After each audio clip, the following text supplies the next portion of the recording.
derivado que está tan de moda en el mundo actualmente, el crack. Las anfetaminas, pero no la cocaína, son activas por vía oral y todas producen un efecto rápido, es decir, una subida cuando se administran por vía intravenosa. Es mucho más común, obviamente, el uso de anfetaminas, aunque muchas de ellas hoy en día son prohibidas y no se las comercializa legalmente, pero sí en algunas situaciones sí se las encuentra. Generalmente las anfetaminas se han utilizado como fármacos para la pérdida de peso en pacientes que tienen problemas de control de peso, muy utilizados en actores y en modelos en general, a perder peso o mantener su peso, pero también muy mal utilizadas por estas mismas personas, ¿no? Cantantes, modelos, actores, actrices. Eh, la cocaína se suele administrar por vía intranasal, que es la forma más común, lo que se llama el famoso jale, o pero también por vía intravenosa o fumada como base libre. Y esto creo que es bien sabido por la mayoría de nosotros. Bien, entonces, como ya hemos dicho, las anfetaminas, las fenilpropanolaminas y la cocaína son los agentes más comúnmente utilizados. La intoxicación por ellas van a producir como manifestaciones náuseas, vómitos, diarrea, calambres abdominales, irritabilidad, y fíjense que aquí lo hemos resaltado, porque esto es muy común en ellos, esa sensación de paranoia que tienen muchas veces las personas consumidoras de estas sustancias, confusión, delirio, euforia, obviamente que este efecto eufórico es lo que induce también a su consumo, alucinaciones auditivas y visuales, temblores, no se olviden que estos producen un efecto simpático, por lo tanto va a haber hiperreflexia, convulsiones, palpitaciones, taquicardia que puede llegar a aumentar la presión arterial en forma muy peligrosa y arritmias. Y puede producirse colapso cardiovascular, que generalmente es la causa de muerte en estos pacientes que sufren intoxicación por estas sustancias. ¿Cuáles son los signos? Discúlpenme que esté equivocado, simpático-miméticos. Están en las pupilas dilatadas, es decir, midriáticas, pero además produce sequedad de boca, palidez, rubefacción cutánea y taquipnea. ¿Ya? Entonces, pupilas dilatadas es patognomónico, aunque no solamente de la intoxicación por estas sustancias, hemos visto que la intoxicación atropínica también produce pupilas dilatadas. El crack, cuando se fuma, provoca una estimulación profunda y rápida de breve duración. Tal vez es por eso que, por su efecto estimulante y por la profundidad del mismo y la velocidad a la cual se produce es tan utilizada. A veces se toman combinaciones de crack y heroína para regular el efecto estimulante y prolongar el periodo de euforia. Y la rápida desaparición de la euforia, que se denomina el crash o el bajón, a menudo provoca ansiedad, causante de una elevada tasa de adicción entre sus consumidores. Eso los lleva a consumir más, ¿no es cierto? Este crash o este bajón hace que ellos tengan la necesidad de consumir más crack y así se va estableciendo un círculo vicioso del cual no pueden salir estas personas. Bien, los signos y síntomas de sobredosis en general, exaltación, hiperactividad, verborrea e hipomanía son característicos de las sobredosis de anfetaminas. Como les digo, las anfetaminas están mucho más controladas hoy en día, pero obviamente se las consigue fuera de los medios legales, ¿no? Eh, ya no es tanta, obviamente, la indicación médica como era antes, hoy en día están bastante controladas. A menudo puede existir taquicardia, midriasis, insomnio, anorexia, hipertensión, y la sobredosis intensa acentúa estos signos con psicosis y la paranoia que yo les decía antes. Puede haber hipertermia, fiebre, agitación extrema, convulsiones, alucinaciones, coma y muerte. Y en el caso de la cocaína es muy importante tomar en cuenta que produce o puede causar arritmias cardíacas con muerte súbita y convulsiones tónico-clónicas, ¿no? Entonces, estas intoxicaciones generalmente son por uso indebido, ya sea de anfetaminas o también obviamente la cocaína. El tratamiento, lo más importante, las medidas de sostén, ¿no? Es decir, soporte de vida para el paciente, el enfriamiento para la hipertermia que puede existir mediante el uso de salicilatos y medios físicos. Si es que existen convulsiones, se usa comúnmente las benzodiazepinas por vía endovenosa, el diazepam de 5 a 10 miligramos o el midazolam de 2 a 10 miligramos. El haloperidol y el droperidol deben evitarse por su efecto anticolinérgico que dificulta el enfriamiento de la hipertermia. Entonces, no se debe usar en la intoxicación haloperidol y droperidol. Neurolépticos o neurolépticas atípicos como olanzapina, 10 miligramos intramuscular u oral cada 2 horas. Si hay hipertensión arterial, la administración de fentolamina, que es un bloqueante alfa puro, 1 miligramo o 0,1 ml endovenosa a un ritmo de 21 ml por hora, o la administración de nitroglicerina 15 microgramos por minuto a un ritmo de 21 ml por hora. Esto es importante porque la hipertensión arterial, en este caso la intoxicación, no es una hipertensión arterial común y corriente, sino que es una hipertensión arterial que podrían llamarlo entre comillas de tipo maligno, ¿no es cierto? Es extremadamente importante tratar de revertir esto. Las arritmias supraventriculares con benzodiazepinas o antagonistas de calcio, ya sea el verapamilo o el diltiazem, y las arritmias ventriculares con lidocaína y bicarbonato de sodio 1 a 12 mililitros por kilogramo por vía endovenosa, ¿no? Porque las arritmias que producen estos estimulantes son tanto supraventriculares como son ventriculares. Obviamente que las más peligrosas son las ventriculares, ¿no? La fibrilación ventricular y por último la taquicardia ventricular. El síndrome coronario agudo que puede ocurrir con esta, no se olviden que estas son que producen efectos simpáticos, ¿no es cierto? Entonces pueden llevar a una vasoconstricción y dar lugar a un síndrome coronario agudo. Se trata con benzodiazepinas, con nitroglicerina sublingual o endovenosa y antiagregación plaquetaria. Y es obvio que cada vez es más común la muerte debido a combinaciones de los efectos de diversas drogas estimulantes al mismo tiempo. Bien, otro grupo completamente diferente son los antidepresivos. Entre estos encontramos a los antidepresivos tricíclicos y a los inhibidores de la monoaminoxidasa, o sea, de la MAO. Los síntomas y signos de sobredosis causan síntomas generalmente 12 horas después de la ingestión y predominan sus efectos anticolinérgicos en el caso de los tricíclicos. Y las manifestaciones a nivel del sistema nervioso central consisten en intranquilidad, excitación, hiperreflexia, midriasis, mioclonía, confusión y alucinación. Esta cuestión del examen de la pupila no es bien relativo, pero de todos modos es un signo de la intoxicación por diversas sustancias, ¿no? Ya lo hemos visto en los estimulantes, hemos visto en los anticolinérgicos y vemos con los antidepresivos, ¿no? Pero además de esto hay mioclonía, confusión, alucinaciones, hay excitación, intranquilidad y hiperreflexia. Y a dosis más elevadas se producen convulsiones y coma.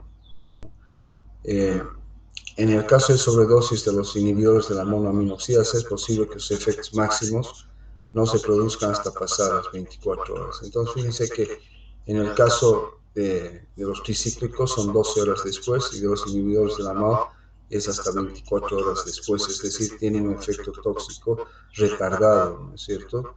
Y son 12 horas después para los tricíclicos y 24 horas después para los inhibidores de la MAO para manifestarse, ¿no? Es decir, comienza a aparecer la intranquilidad, la excitación, la hiperreflexia, etcétera, etcétera. Tratamiento. Está contraindicado tomar muy en cuenta esto, el vómito inducido por la ipecacuana, ¿ya? Se indica el lavado gástrico en caso de ingestión reciente. Hemos dicho que la ingestión reciente es un máximo de 4 a 6 horas, no más de eso, ¿no? Es difícil que un lavado gástrico más allá de eso tenga algún efecto. Y el uso de carbón activado y los catáricos para su eliminación. La hipertermia nuevamente puede requerir un tratamiento enérgico con el uso de, puede ser medios físicos, que es importante en estos casos, y el uso farmacológico.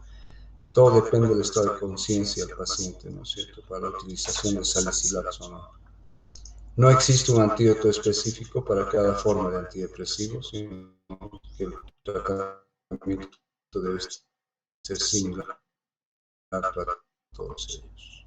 Bien, en relación específicamente a los antidepresivos tricíclicos, es una intoxicación medicamentosa potencialmente muy grave. Generalmente la intoxicación por estos antidepresivos puede ocurrir ya sea accidentalmente, ¿no?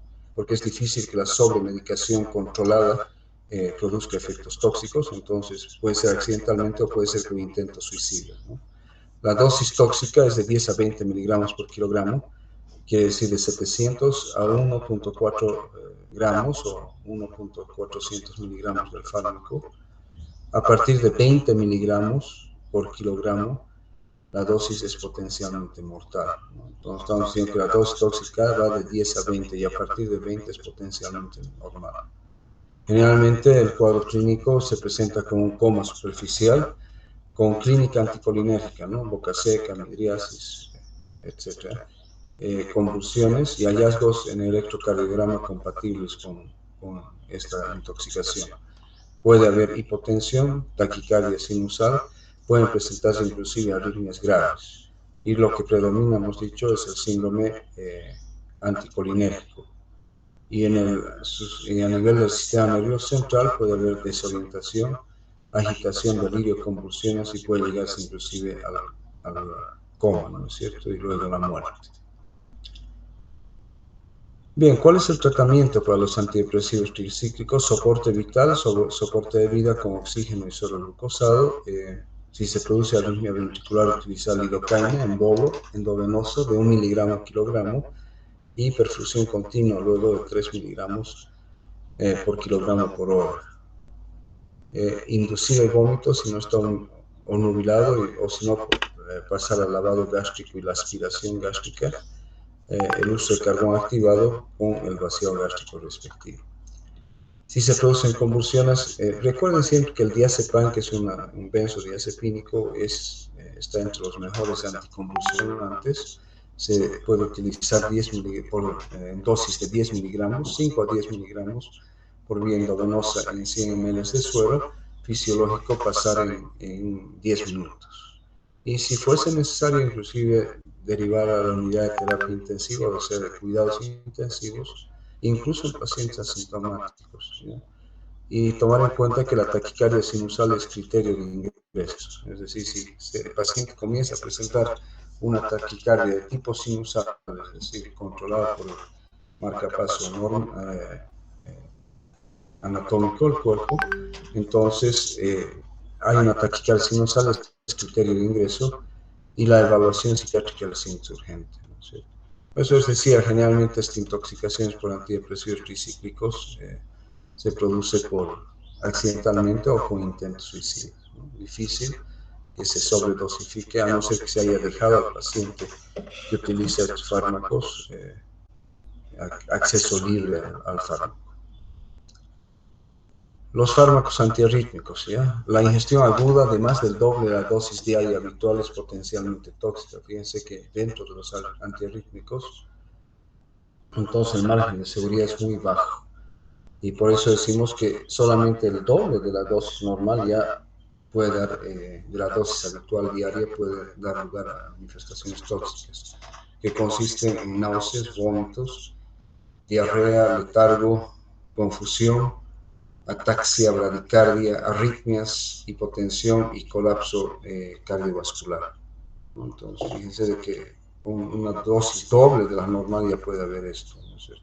Y llegar inclusive a la hipotensión y al colapso cardiovascular. ¿En qué consiste el tratamiento para la intoxicación por antiarrítmicos? En descontaminación del aparato digestivo y terapéutica de sostén. Las arritmias se tratan con lidocaína, con fenitoína y bretilio, y en sobredosis por los fármacos antiarrítmicos de las clases 1A o 1C, el bicarbonato o el lactato sódico pueden ser útiles, pero solamente los de tipo 1A o 1C. La torsad de Point se trata con sulfato de magnesio, 4 gramos o 40 ml de solución al 10% endovenosamente durante 10 a 20 minutos, o con sobreestimulación con isoproterenol o la instalación de un marcapasos, ¿no? Entonces, Piensa que la afección cardíaca puede ser muy importante con este tipo de fármacos. Alucinógenos. En este grupo de fármacos entonces se encuentran la dietilamida del ácido lisérgico, el famoso LSD, el 2,5-dimetoxi-4-metilanfetamina, conocida como la sigla de STP, la trimetoxitriptamina, TMA, la mescalina, muy común y su utilización en México fundamentalmente, la fenciclidina o polvo de ángel, conocida también como el PCP, la psilocibina, la tiociclodina, TCP, la delta 9 tetrahidrocannabinol, el THC, y la marihuana o el cannabis. Muchos de estos agentes provocan alteraciones del estado de percepción, alucinaciones, euforia e ilusiones. Pero recordar que en prácticamente todos estos no se utiliza, a no ser que hoy en día el tetrahidrocannabinol, que se utiliza médicamente, y de cierta manera el cannabis, pero el resto de estos fármacos se utilizan generalmente en forma de consumo prohibido e inadecuado, ¿no es cierto?, que lleva a intoxicación por estos alucinógenos, ¿no? De estos tal vez los más conocidos son el LSD, el polvo de ángel, PCP, y los otros, ¿no?, cannabis y el medicamento el cannabinol, como les decía. Entonces pueden provocar alteraciones del estado de percepción, alucinaciones, euforia e ilusiones. Las manifestaciones clínicas de sobredosis consisten en taquicardia, hipertensión, pupilas dilatadas, temblor, hiperreflexia, ataxia e incoordinación motora. La PCP, que hemos dicho que es la fenciclidina o polvo de ángel, o el PCP, la PCP, puede causar una reacción disociativa con sensación de despersonalización. Sin embargo, dosis más elevadas pueden causar rigidez muscular, pueden llevar a paranoia, estados catatónicos, es decir, que el paciente parece muerto pero está vivo, está como una parálisis rígida, puede dar lugar a convulsiones, a coma y muerte. La toxicidad por PCP, ¿no?, el polvo de ángel o fenciclidina, consiste en necrosis hepática, necrosis muscular con mioglobinuria e hipertensión arterial grave. O sea, es extremadamente severo y grave el caso de intoxicación por PCP. En el caso del tetrahidrocannabinol, o sea, el THC, ocasiona inyección conjuntival. Los ojos están completamente rojos, hay sequedad de boca como manifestación anticolinérgica, hay taquicardia, hay ansiedad y psicosis. En el tratamiento considera que todos los productos de este grupo pueden causar reacciones letales y los fármacos más útiles para contrarrestar sus efectos son las benzodiazepinas y las butirofenonas, es decir, el haloperidol. Entonces, tomar en cuenta siempre que estos alucinógenos pueden provocar intoxicaciones rápidamente y de características muy graves. Se trata entonces con benzodiazepinas y las butirofenonas, el haloperidol. El etanol, el famoso alcohol.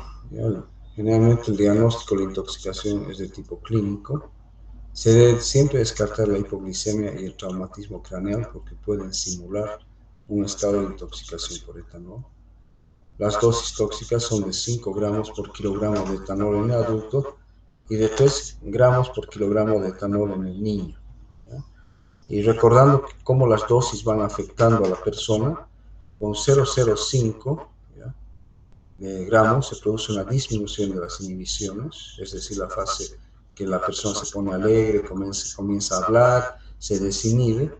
Con 0,10 ya hay dificultades en la pronunciación, ¿no? Comienza uno a hablar raro y es típica la manera de hablar del paciente que ya está bajo los efectos del alcohol. Con 0,20 ya hay euforia y deterioro motriz, ya comienzan a caminar como mareados típicamente, o no pueden caminar. Con 0,30 hay confusión, con 0,40 hay estupor, con 0,50 ya se presenta el coma y con 0,60 el paro respiratorio y muerte. esta intoxicación por etanol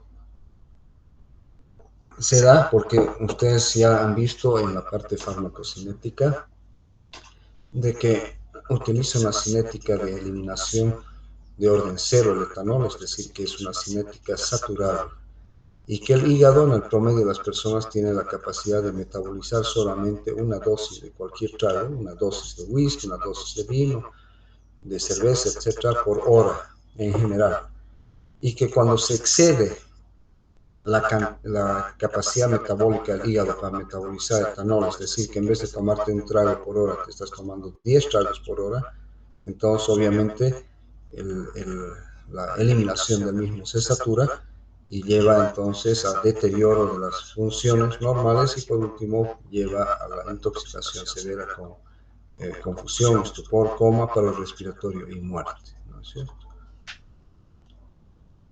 Bien.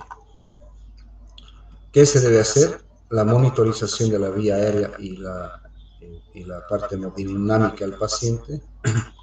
En caso de presión respiratoria o coma, soporte vital de vida y prevención de la broncoaspiración. Muchas veces la causa de muerte de los pacientes intoxicados por alcohol es la broncoaspiración, especialmente cuando el paciente se cae sobre su cara y vomita y se broncoaspira, o el paciente que se echa boca abajo en la cama y vomita y se broncoaspira. Ante coma con aspiración o convulsiones se debe intubar al paciente, se debe realizar ventilación mecánica y utilización de anticonvulsionantes. Fluidoterapia, ya que el paciente intoxicado tiene deflexión de volumen por diuresis y vómitos, es decir, que el paciente intoxicado por alcohol es un paciente que está deshidratado, ¿no es cierto? Se puede administrar glucosa intravenosa, solución al 5% con solución de cloruro de sodio al 0,45%. En caso de agitación motriz, administración de haloperidol de 5 a 10 miligramos por vía intramuscular o por vía endovenosa. La administración de multivitamínicos por vía endovenosa, es decir, complejo B, vitamina C, que se colocan directamente en la solución. Aquí está la vitamina B6, 1 a 2 ampollas en 30 minutos, la vitamina B1, 100 miligramos por día por vía intramuscular. Se puede administrar metadoxina, que es un ion entre la pirtoxina y el carboxilato de pirodilona, 300 a 900 miligramos, una dosis única para incrementar el metabolismo del etanol acetaldehído por alcohol deshidrogenasa y su eliminación renal. Entonces, recordar que la metadoxina incrementa el metabolismo del etanol, porque hemos dicho que en caso de intoxicación el proceso metabólico fisiológico normal está sobresaturado, está saturado y no se elimina la mayor cantidad de alcohol, sino que a un ritmo constante. Esa es la cinética de eliminación de orden cero, ¿no es cierto? En la de primer orden, a mayor concentración, mayor eliminación. En este caso, la eliminación es constante y es saturada. Entonces, la metadoxina sirve para esto. Bien, eso sería en relación a intoxicación alcohólica. Muchísimos de los pacientes con intoxicación alcohólica severa fallecen, ¿no? Entonces, tomar muy en cuenta esto. La intoxicación por digoxina. Ustedes saben que la digoxina es un fármaco inotrópico positivo del grupo de los glucósidos cardíacos. Es utilizado en insuficiencia cardíaca severa, ¿no es cierto?, cuando existe una alteración de la función ventricular fundamentalmente, y generalmente tomar en cuenta siempre que la digoxina tiene un margen de seguridad muy estrecho, es decir, que la dosis terapéutica es muy cercana a la dosis tóxica y que a veces se alcanzan dosis tóxicas, por ejemplo, en el método de digitalización rápida, en la cual se quiere producir un efecto inotrópico positivo rápidamente, entonces puede llegar a dosis tóxicas.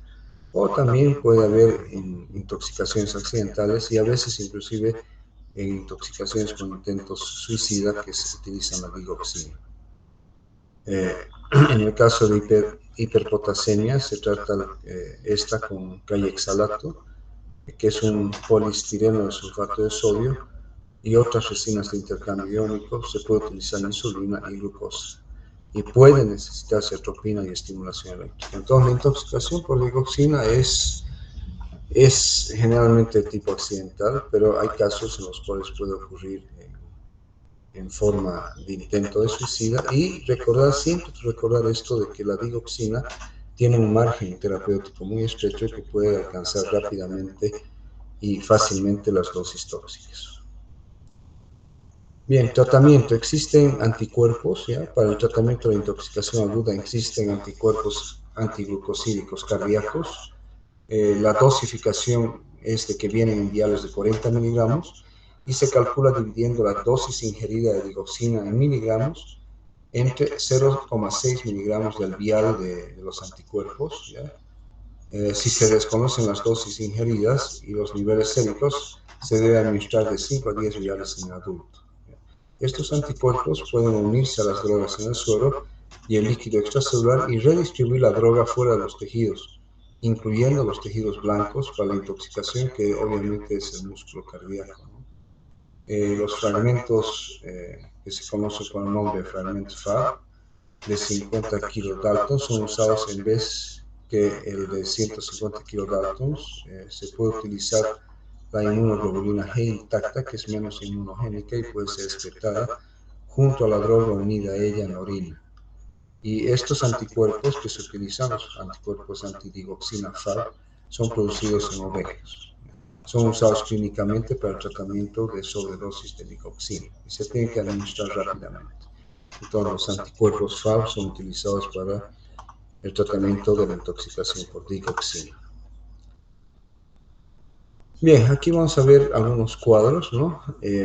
Tenemos el tóxico por este lado y el antídoto al otro lado. Entonces, en este caso tenemos en esta columna el acetaminofeno. Su antídoto hemos dicho que es un mucolítico, la acetilcisteína, que debe administrarse antes de 8 a 10 horas de la intoxicación, porque el no tratar rápidamente la intoxicación por acetaminofeno paracetamol puede llevar a una necrosis hepática fulminante.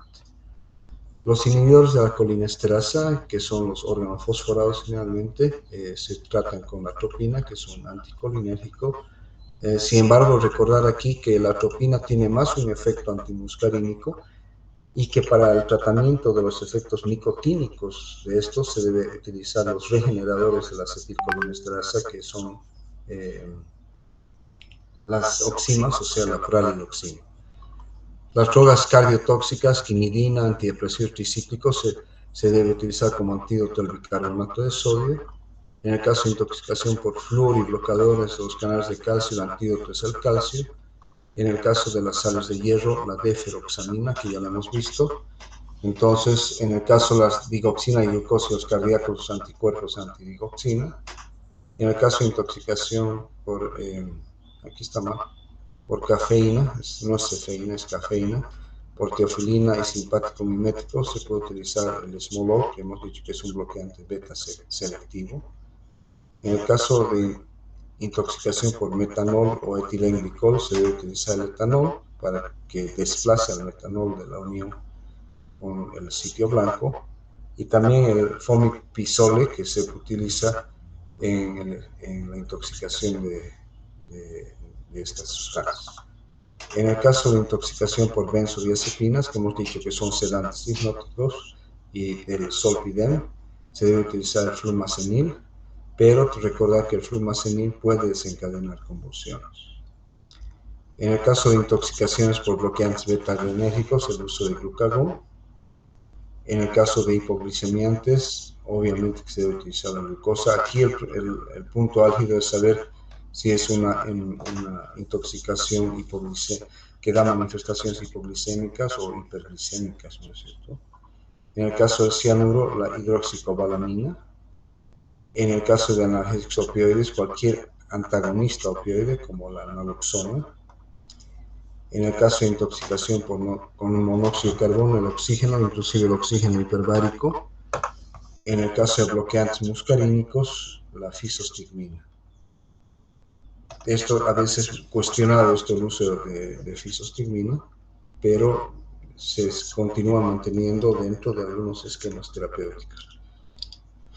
En el caso de órganos fosforados, ya hemos dicho, aquí están inhibidores de colinesterasa, el uso de atropina y los regeneradores de la acetilcolinesterasa como las oxinas, o sea, las pralidoxinas, ¿no es cierto?, que se deben utilizar rápidamente, lo más rápidamente que se pueda. Bien, en este otro cuadro está al revés, está primero el antídoto, el tóxico y las observaciones, ¿ya? Entonces, antídoto, acetilcisteína, tóxico, acetaminofeno, paracetamol, y recordar que los mejores resultados se consiguen si se administran dentro de las 8 a 10 horas posteriores a la sobredosis. Hay que monitorear con mucho cuidado las pruebas de función hepática y los niveles de sangre de paracetamol. La acetilcisteína se administra por vía intravenosa y el mucomis se administra por vía oral, que son nada más que lo mismo, la acetilcisteína. Antídoto, la atropina, indicada en las intoxicaciones por órganos fosforados y por carbamatos. Se debe administrar una dosis inicial de 1 a 2 miligramos y para niños de 0.05 miligramos por kilogramo endovenoso. Y en esto es importante que si no hay respuesta, entonces se debe ir duplicando la dosis cada 10 a 15 minutos, monitoreando al paciente en busca de signos de intoxicación atropínica, ¿no?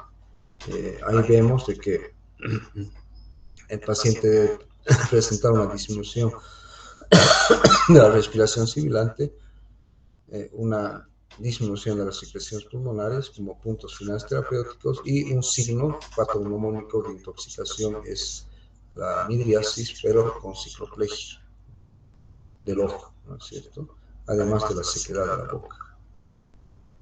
En el caso del antídoto bicarbonato de sodio, hemos dicho que está utilizado en medicamentos cardiotóxicos y también en los antidepresivos tricíclicos. Se utiliza en bolo endovenoso de 1 a 2 miliequivalentes por kilogramo.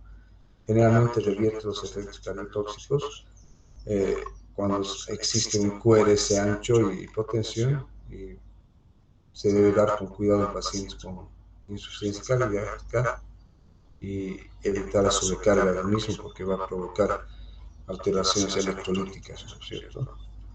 El calcio hemos dicho, en las intoxicaciones por fluoro, por bloqueadores de canales de calcio, se pueden necesitar dosis grandes en una sobredosis grave de bloqueadores de canales de calcio, y empezar con 15 miligramos por kilogramo por vía endovenosa. La deferoxamina la hemos visto en la intoxicación por sales de hierro, que generalmente produce cuando se administra hierro en forma parenteral, o cuando se utiliza, si la ingesta de hierro ha sido accidentalmente, generalmente hemos dicho en niños, ¿no es cierto? Entonces, si la intoxicación es grave, administre 15 miligramos por kilogramo por hora por vía endovenosa, 100 miligramos de deferoxamina, y que cada 100 miligramos de esta deferoxamina se van a unir a 8.5 miligramos de hierro. Entonces administramos 15 miligramos por kilogramo por hora por vía endovenosa. 100 miligramos de deferoxamina se unen a 8.5 miligramos de hierro. Más o menos así se hace el cálculo. En el caso de los anticuerpos de digoxina, hemos dicho intoxicación de digoxina y glucósidos cardíacos. Un vial se une a 0,5 miligramos de digoxina, y las indicaciones incluyen arritmias graves, hipercalcemias e intoxicación digoxínica grave. El esmolol, que es un bloqueante beta, en el caso de intoxicaciones por teofilina, cafeína y metaproterenol. Es un beta bloqueador característicamente de acción corta y se infunde de 25 a 50 microgramos por kilogramo por vía endovenosa. En el caso del etanol, hemos dicho intoxicación de metanol y etilenglicol. Se administra una dosis de carga que se calcula para proporcionar un nivel en sangre de al menos 100 miligramos por decilitro, o 42 gramos para un adulto de 70 kilogramos. Y el fomepizol también se utiliza en la intoxicación por etanol, que ya lo hemos visto anteriormente. El antídoto, la hidroxocobalamina, en la intoxicación por cianuro. La dosis para los adultos es de 5 gramos por vía endovenosa durante 15 minutos. Convierte el cianuro en cianocobalamina es vitamina B12 y por lo tanto es un antídoto prácticamente específico para la intoxicación por cianuro. El antídoto naloxona, en el caso de intoxicación por opioides y sus derivados y estupefacientes, es un antagonista específico de los opioides, se administra de 0,4 a 2 miligramos inicialmente por inyección intramuscular endovenosa intramuscular subcutánea.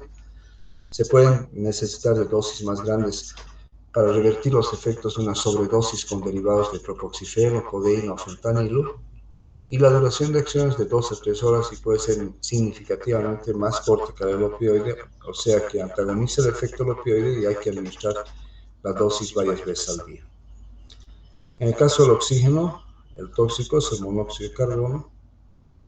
Administrar la máscara al 100% del flujo no irritante.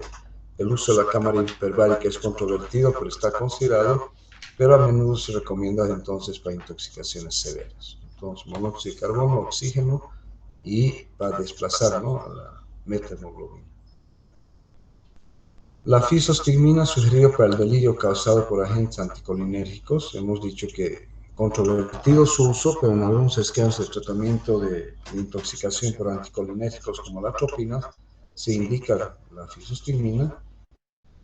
La dosis para los adultos es de 0,5 a 1 miligramo por vía endovenosa lenta. Los efectos son transitorios, son relativamente cortos, solamente de 30 a 60 minutos. Y la dosis efectiva más baja puede repetirse cuando los síntomas reaparecen, ir administrando según la reaparición de los síntomas. Puede causar la fisostigmina bradicardia y un aumento de las secreciones bronquiales y puede dar lugar también a convulsiones. En este caso se debe tener atropina lista para revertir los efectos excesivos. No utilizar generalmente la fisostigmina en casos de sobredosificación de otros anticolinamiméticos de acción indirecta.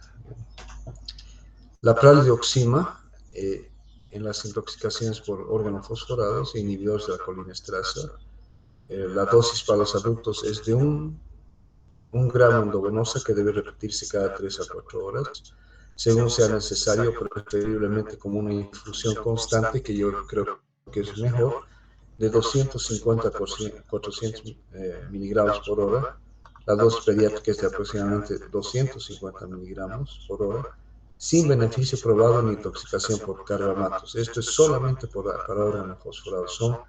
La pralidoxima es un regenerador de la colinesterasa. Y el beneficio incierto ya en la intoxicación por organofosforados establecido. Todo esto depende del grado de envejecimiento de la unión del órgano fosforado con la acetilcolinesterasa. Pero si el paciente, por ejemplo, no ha sido descontaminado correctamente, el tiempo para la inhibición o para la unión del órgano fosforado con la acetilcolinesterasa es variable, porque algunos pueden estar ya establecidos y haberse convertido en irreversibles, pero otros enlaces pueden ser todavía reversibles. Recuerda que la pralidoxima se debe utilizar solamente hasta que antes que se produzca el envejecimiento de la unión del órgano fosforado con la acetilcolinesterasa. Este es otro cuadrito que es más o menos lo mismo, ¿ya?, que ustedes lo van a recordar, que no hay necesidad de verlo, ya hemos visto lo anterior. Ahora vamos a hablar de otra cosa que es la anafilaxia, ¿no?, que es una reacción potencialmente letal de hipersensibilidad sistémica al contacto con un alergeno cualquiera. Puede aparecer en los minutos siguientes a la exposición de la sustancia agresora, pero no necesariamente. Ojo, a veces la reacción anafiláctica puede ocurrir 30 minutos después, inclusive 1 hora después, ¿no? Entonces, siempre tomar en cuenta de que la anafilaxia es una reacción alérgica grave, potencialmente letal, de hipersensibilidad sistémica. ¿Cómo se diagnostica?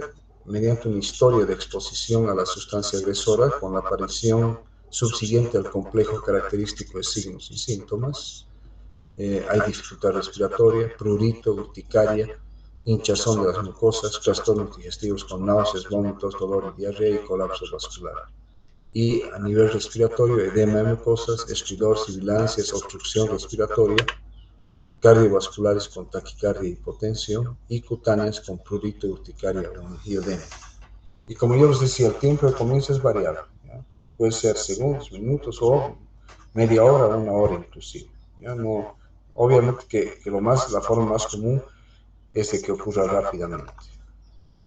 Los alergenos causantes más comunes son proteínas como los antisueros, hormonas, extractos de polen, veneno de himenóptera, alimentos, por ejemplo, nueces, maní, almendras, algunas veces huevos, fármacos, en especial los antibióticos y agentes diagnósticos, por ejemplo, las sustancias de contraste que se utilizan, por ejemplo, en las tomografías contrastadas. Prevención y tratamiento, el anafiláctico de primera elección es siempre la adrenalina, 0,2 a 0,5 ml de solución de 1 en 1000 subcutánea con dosis repetidas en intervalos de 3 minutos según sea necesario, o se puede realizar una venoclisis de adrenalina en solución de 1 en 50.000 para tratar la hipotensión, utilizar líquidos y expansores del volumen plasmático, antihistamínicos tal como la difenhidramina 50-80 miligramos por vía intramuscular o endovenosa, el uso de aminofilina 0,2 a 0,5 gramos endovenoso para el broncoespasmo, el uso de oxígeno por vía endovenosa no son útiles para las manifestaciones agudas, pero ayudan a controlar la hipotensión o el broncoespasmo persistentes, y obviamente entra dentro del tratamiento la prevención, porque el paciente que tiene reacciones alérgicas o ha sufrido alguna vez una reacción anafiláctica debe prevenir, es decir, conocer cuáles son las sustancias que potencialmente pueden desencadenar una reacción anafiláctica. Bien, con esto habríamos concluido. Este es solamente un slide un poquito chistoso, y perdona nuestra letra, así como nosotros perdonamos a los que se automedican, ¿no es cierto? Y eso es verdad. Pero no deberíamos perdonar a los que se automedican. Y la receta para el éxito: estudia mientras los demás están durmiendo, trabaja mientras los demás están holgazaneando, prepárate mientras los demás están jugando y sueña mientras los demás están deseando. Estas palabras sabias fueron dichas por William Ward en un libro que se llama Del fracaso al éxito, en 121 citas célebres, ¿no? Entonces, eso es verdad. El estudiante de medicina tiene que estudiar, tiene que trabajar más que el resto, tiene que prepararse más que el resto, pero nunca debe perder los sueños, ¿no? El sueño de ser un mejor médico, de destacarse como profesional. Bien, con esto concluiríamos entonces el temario de toxicología. No sé si hay alguna pregunta o ya está todo claro. ¿Qué me dice?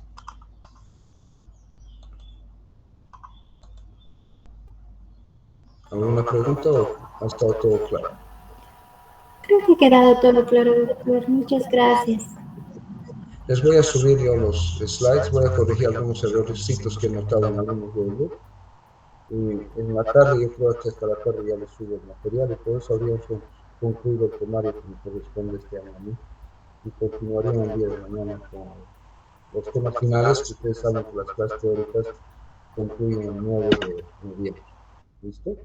Entonces, muy buenos días a todos, muchas gracias, y disculpen el atraso que fue debido a problemas con mi internet. Muchas gracias. Hasta luego. Usted, doctor. Hasta luego, doctor. Gracias. Gracias, doctor.